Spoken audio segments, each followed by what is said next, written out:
Hello, namaste, my baby, and welcome to the Creepily Accurate Astrology Podcast.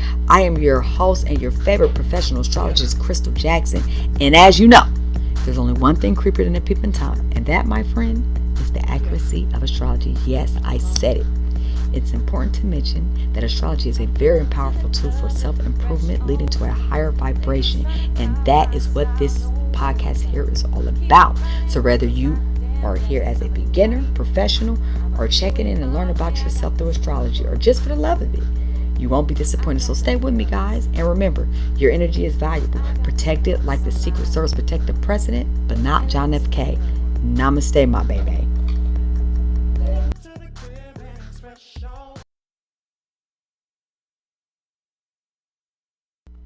Namaste, namaste, my baby. Yo, yo, yo. Hello, everyone, and welcome back to the Creepily Accurate Astrology Podcast. I am your favorite professional astrologist, Crystal Jackson, and your host. And I am here to bring you some real talk about the zodiac sign. And as always, it's creepily accurate, just like astrology tends to be. This podcast is your go-to for everything astrological, from the basics to the complexities like synastry, transits, and solar returns. Yes, we'll be talking about all that. So whether you're just dipping your toes into this or you're a seasoned stargazer, I'm here to guide you, my baby, through the magic of astrology. Let's get it. Now, I kept you waiting long enough, so my sincerest apologies for the delay. But again, I want to say I am kicking off this year with a bang. And you will see what is to come. But for right now, let's focus on dun, dun, dun, dun, the fiery trailblazer, the Aries. Dun, dun, dun, dun. That's right. This episode is solely focused on the Aries. Aries, my sweet Aries, the first sign of the zodiac. This energy is strong and the fire is hot, just like the spark of a new beginning. And it's what's also hot, I know what's hot, is creations by us. So go check out the new earrings. They are popping. Also got a special collection going on. Every month is some specials going on. And I got a 7 and below section. Still is natural gemstone jewelry. Just go check it out. www.inspirevibrations.com. That's right. And also be sure to stay tuned because I will be having promotions doing chart interpretations that'll be coming soon. So make sure you subscribe.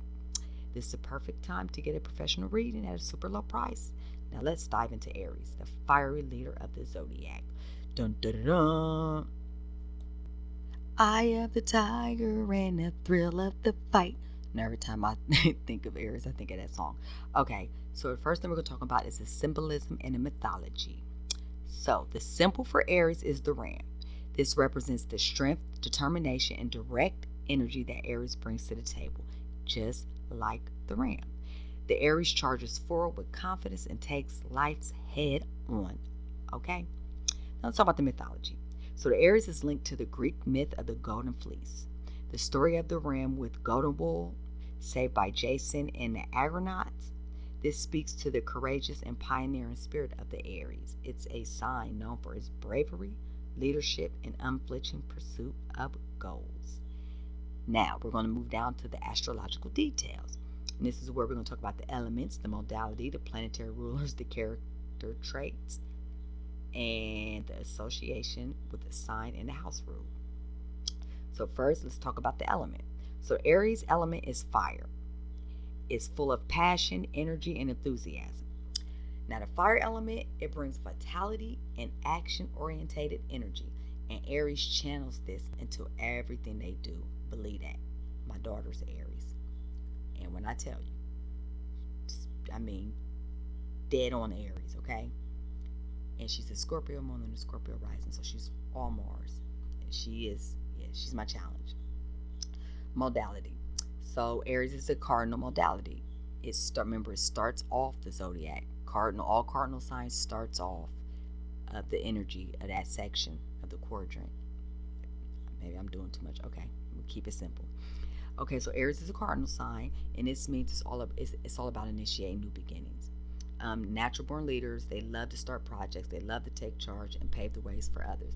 And they may not be good at sticking it out, and they may not be that great at change, but they damn sure know how to start some shit, start their projects and stuff. They got that leadership. A lot of if you look back at a lot of the leaders, they were like Aries or had strong Aries in their chart. Um, so the planetary ruler of Aries is Mars, which is the planet of war, aggression, and action. This planet rules Aries, and this gives Aries a warrior-like quality, pushing it to be assertive, bold, and competitive. So here goes some of the characteristic traits that Aries is known for. It's courage, independence, determination, confidence. Um, these individuals, they thrive on challenges for sure, and they have a drive that is unmatched. They thrive on challenges. I'm telling you, very competitive. Okay, they're straightforward, honest, and fiercely protective of their freedom. However, Aries can also be impatient, impulsive, selfish, headstrong. Sometimes they prefer action over waiting, and they could become easily frustrated when things don't move fast enough. I promise you. Like, I had this whole jewelry business, and anytime my daughter sits down to do jewelry with me, it drives her crazy. Like, she can't even take the time. She doesn't want to take the time to put the beads on, or if the beads fall off, she's just done. Anything that's meticulous and requires some time and thinking, she doesn't want to do it. It has to be quick, quick, quick, very instant gratification. Okay, so let's talk about the association with the sign and the house rule. So Aries rules the first house, which is the house of self, identity, and new beginnings. This is the house that focuses on how we present ourselves to the world, our physical appearance, our approach to life. And Aries ruling of this house makes it a pioneer sign, one that sets the tone for new cycles and personal ventures. It's the beginning. And Aries also rules the head.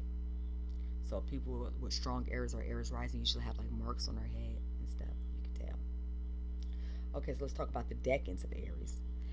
The decans, the first decans is March the 21st through the 30th. And these Aries are ruled by the planet Mars.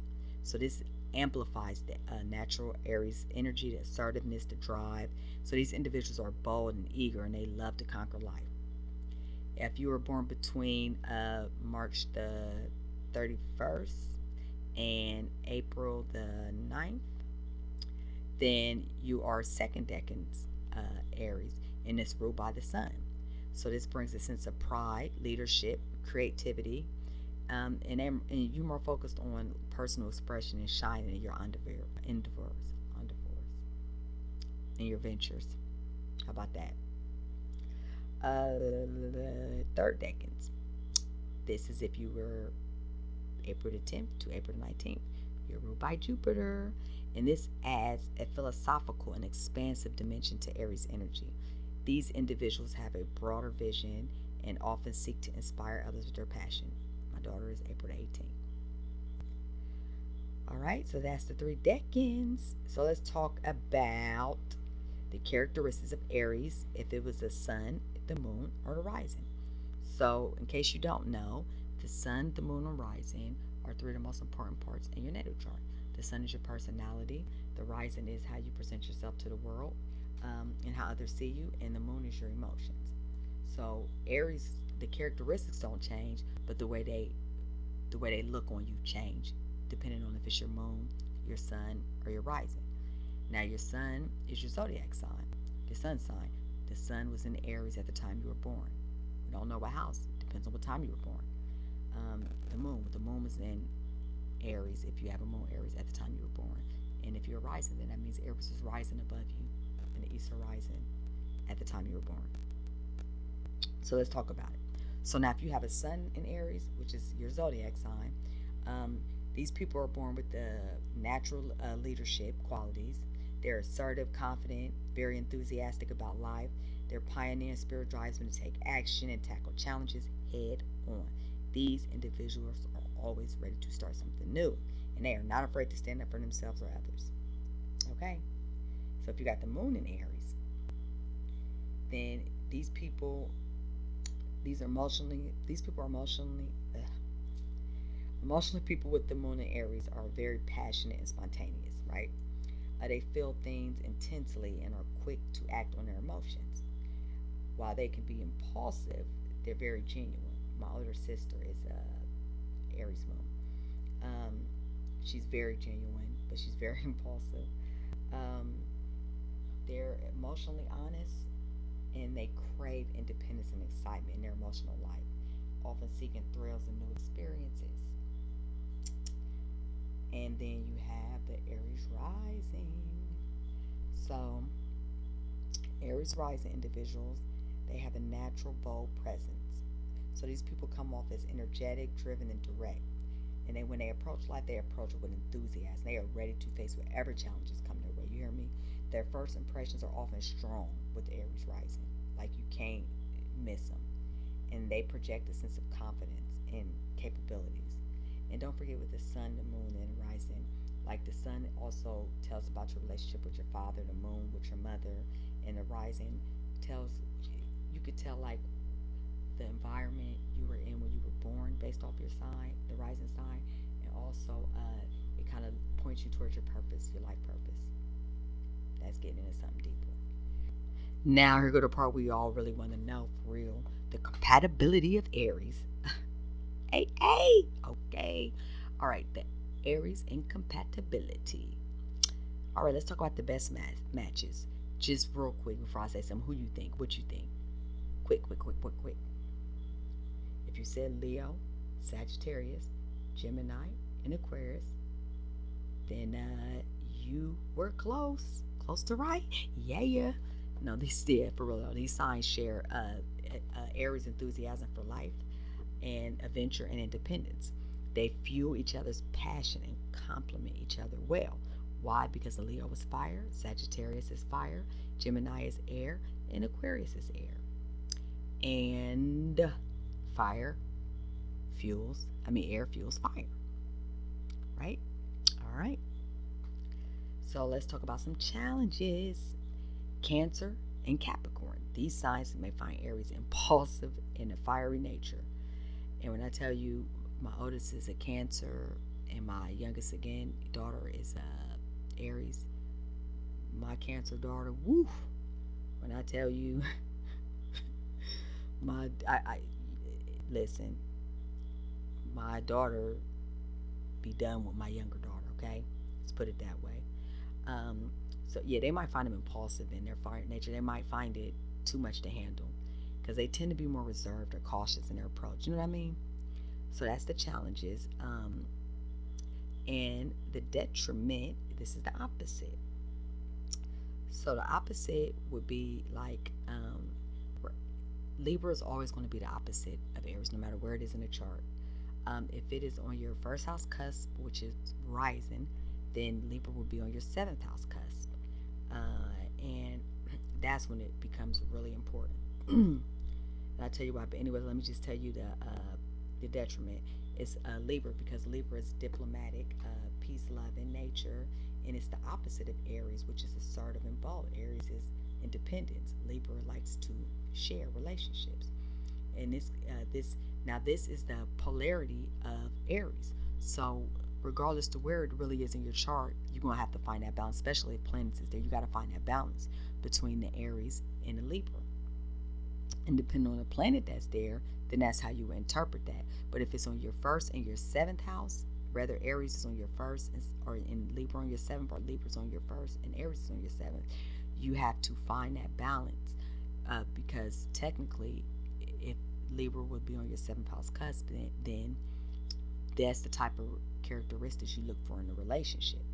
And then you need those to actually stay in a relationship. But the same things that you need, it might freak you out at first. Like you might not be okay with it. Because sometimes we don't like what we see in us or what we need. But eventually you have to find a balance between your Libra and your Aries.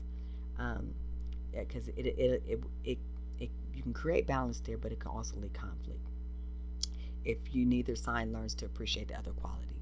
So the Aries, the independent person, looks at Libra and be like, "Dag, man, I love the fact that deep down inside, when we hate something so much, it's just because we like it or we want it or we got that in us.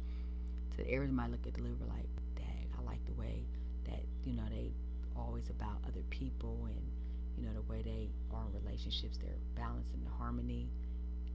I need some of that. Or they might say, man, I can't stand it. That's just, why is it always got to be about other people? But that is exactly what the Aries need. And the Libra might be like, dang, they always want to be on the by themselves and independent and da da da. And that's kind of what the Libra needs, some of that energy too. So you never know. So let's talk about Aries on the cusp of the houses. And this, my friend, is the last segment. I'm not going to do the celebrities, okay? But I will tell you what I'm going to have coming up soon.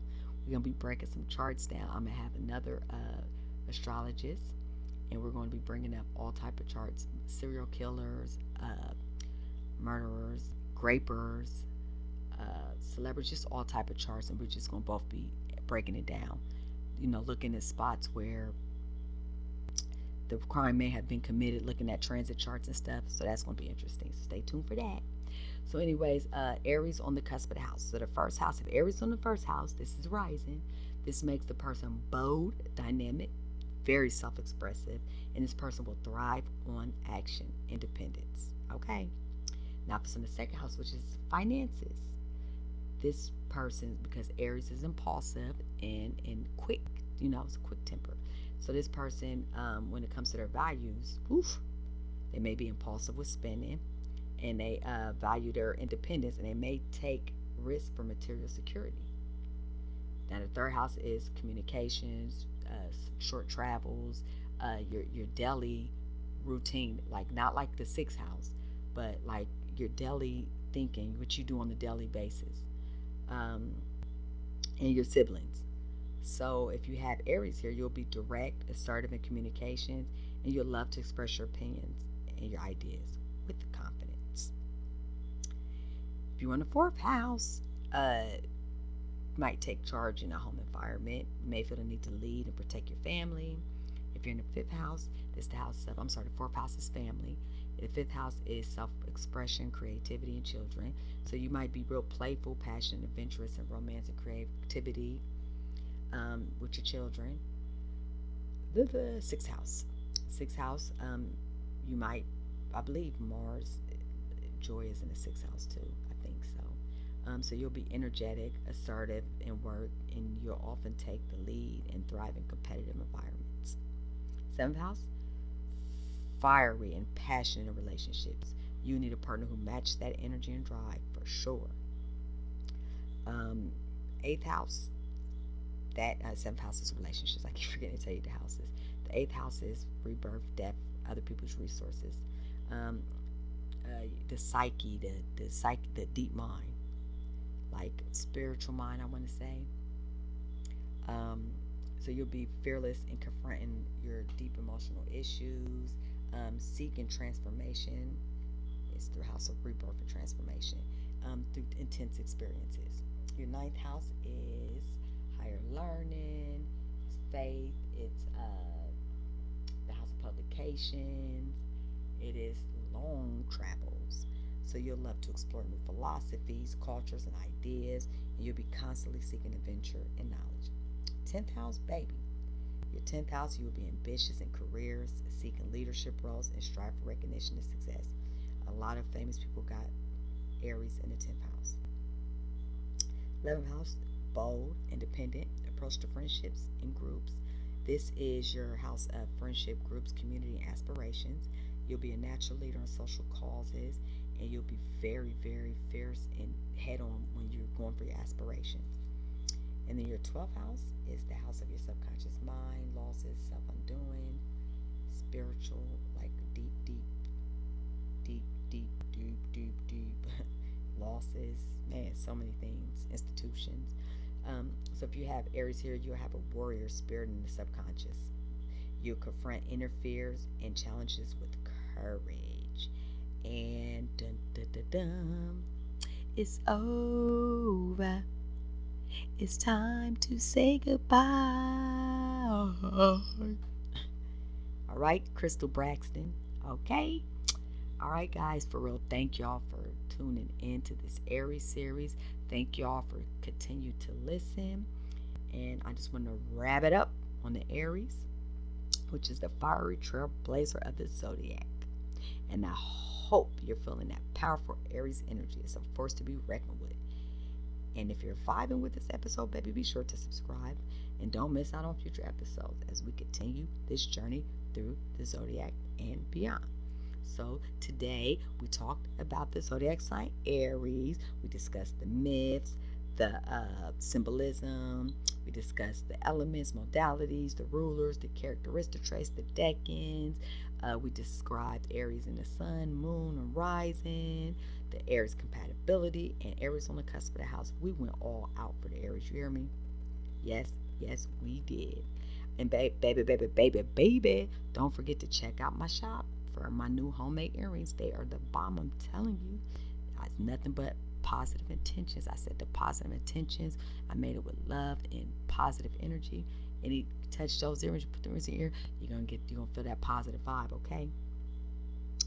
And we also got a new section going on. It's the new monthly section every month. You have a nice deal going on there. And then also you have a section that's 7 and below.